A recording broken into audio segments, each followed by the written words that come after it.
2025 തദ്ദേശ സ്വയംഭരണ തെരഞ്ഞെടുപ്പിന്റെ പ്രചരണത്തിൽ ഏർപ്പെട്ടിരിക്കുന്ന സ്ഥാനാർത്ഥികളുടെയും രാഷ്ട്രീയ പാർട്ടികളുടെയും അറിവിലേക്കായി സംസ്ഥാന തെരഞ്ഞെടുപ്പ് കമ്മീഷനു വേണ്ടി ശുചിത്വ മിഷൻ അറിയിക്കുന്നത്.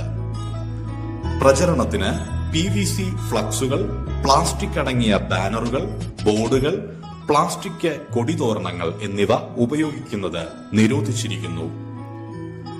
തെർമോകോൾ കൊണ്ടുള്ള അലങ്കാര എഴുത്തുകളും നിരോധിച്ചിട്ടുള്ളതാണ്.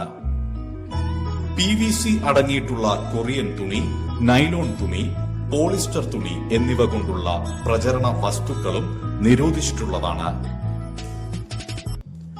നിരോധിത ഫ്ലക്സുകൾക്ക് പകരം മലിനീകരണ നിയന്ത്രണ ബോർഡിന്റെ അംഗീകാരമുള്ള പോളിഎത്തിലീൻ പ്രചരണത്തിന് ഉപയോഗിക്കാവുന്നതാണ്. കൂടാതെ 100% കോട്ടൺ തുണിയിലും പ്രചാരണം അനുവദിച്ചിട്ടുള്ളതാണ്. ഇത്തരം അനുവദനീയ വസ്തുക്കളിൽ PVC മുക്തമെന്ന് രേഖപ്പെടുത്തിയിട്ടുള്ള ലോഗോ, പ്രിന്ററുടെ പേര്, ഫോൺ നമ്പർ, ഓർഡർ നമ്പർ എന്നിവ രേഖപ്പെടുത്തിയിട്ടുള്ളതാണെന്ന് ഉറപ്പുവരുത്തുക. പ്രചരണ വാഹനങ്ങൾ തയ്യാറാക്കുമ്പോഴും അലങ്കരിക്കുമ്പോഴും സ്വീകരണ പരിപാടികൾ സംഘടിപ്പിക്കുമ്പോഴും പ്ലാസ്റ്റിക് വസ്തുക്കളും അലങ്കാരങ്ങളും പൂർണ്ണമായി ഒഴിവാക്കുക. പകരം പരിസ്ഥിതി സൗഹൃദ വസ്തുക്കൾ ഉപയോഗിച്ച് മാതൃകയാകുക. പ്രചരണ വാഹനങ്ങളിലും റാലികളിലും കുടിവെള്ളത്തിനായി പ്ലാസ്റ്റിക് കുപ്പികൾ ഒഴിവാക്കുക. പകരം സ്റ്റീൽ കുപ്പികൾ, കപ്പുകൾ എന്നിവ ഉപയോഗിക്കുക. ഭക്ഷണ വിതരണം നടത്തുമ്പോൾ ഉപയോഗിച്ച് ഉപേക്ഷിക്കുന്ന തരത്തിലുള്ള ഡിസ്പോസിബിൾ പാത്രങ്ങൾ, കപ്പുകൾ എന്നിവ പൂർണ്ണമായും ഒഴിവാക്കുക.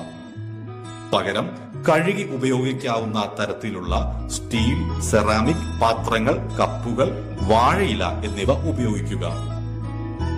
രാഷ്ട്രീയ പാർട്ടികൾ തെരഞ്ഞെടുപ്പ് ഓഫീസുകൾ പ്രകൃതി സൗഹൃദ വസ്തുക്കൾ കൊണ്ട് നിർമ്മിച്ചും അലങ്കരിച്ചും മാതൃക കാട്ടേണ്ടതാണ്.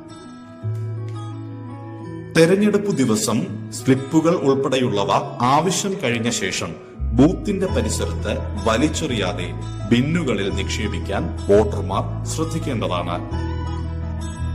തെരഞ്ഞെടുപ്പ് കഴിയുന്ന മുറയ്ക്ക് എല്ലാ സ്ഥാനാർത്ഥികളും രാഷ്ട്രീയ പാർട്ടികളും അവരുടെ പ്രചാരണ സാമഗ്രികൾ അഴിച്ചുമാറ്റി അവയെ തരംതിരിച്ച് ശാസ്ത്രീയ സംസ്കരണത്തിനായി ഹരിത കർമ്മസേനയ്ക്കോ അംഗീകൃത ഏജൻസികൾക്കോ നൽകി മാതൃക കാട്ടേണ്ടതാണ്.